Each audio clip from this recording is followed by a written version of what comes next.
سلامونه نیکې هیلې احترامات هیله لرم چې ټول به جوړ او روغ وئ.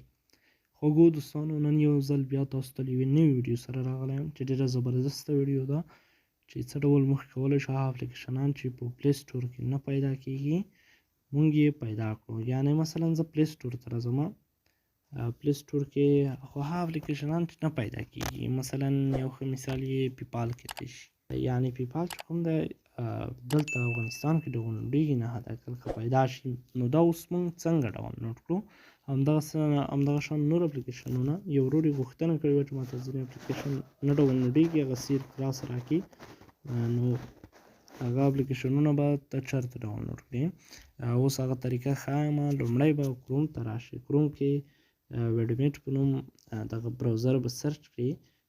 لاندې لکه تاسو ته په سکرین ښکاري دغه نوم به سرچ کړئ، VIDMATE ویډمیټ.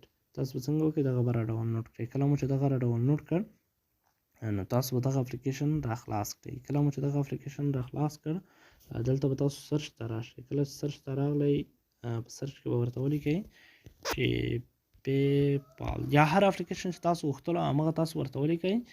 نو تاسو چې کله هغه سرچ کړ دلته به تاسو څنګه یې سرچ کړئ، تاسو دلته آفیس ته راشئ. یعنې دلته هم ډایرکټ راکړ، خو تاسو به دلته څنګه وکړئ، او بخښئ دوستانو ویډیو پلی شوه، دلته به تاسو اپیس ته راځئ. ښه، اپیس ته چې کله راغلی دلته به انتظار شئ، دلته به تاسو ته اپلیکیشن را اړوي. کله وارې په دغه لومړی آل کې چې کوم وي اپلیکیشن نه وي ویډیو وي، نو تاسو چې دلته راځئ اپلیکیشن به درته راوړي. ګورئ د نور ټول نور اپلیکیشنونه دي، خو پیپال په لومړي سر کې تاسو ته راخیستی دی، خپله معلوم دی.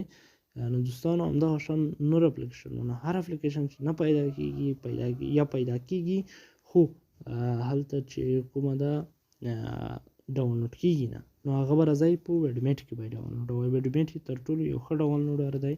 هیله لرم چې ویډیو مو د خوښې وړ ګرځېدلې وي او خوښه شوې مو وي او د هغه ورونو ستونزه حل شوې وي چې ویډیو یعنې هغه افیس نه ورته پیدا کېږي یا پیدا کېږي خو ډاونلوډېږي نه له پلی سټور څخه، نو دلته حتما ډاونلوډېږي. تاسو دلته وګورئ په دغه ځای کې حتما چې یوازې کلیک وکړئ بس ډاونلوډېږي دلته. نو هیله لرم چې ویډیو به مو خوښه وي. تر بلې ویډیو مو په خدای سپارم. الله په امان. ښه وختونه ولرئ.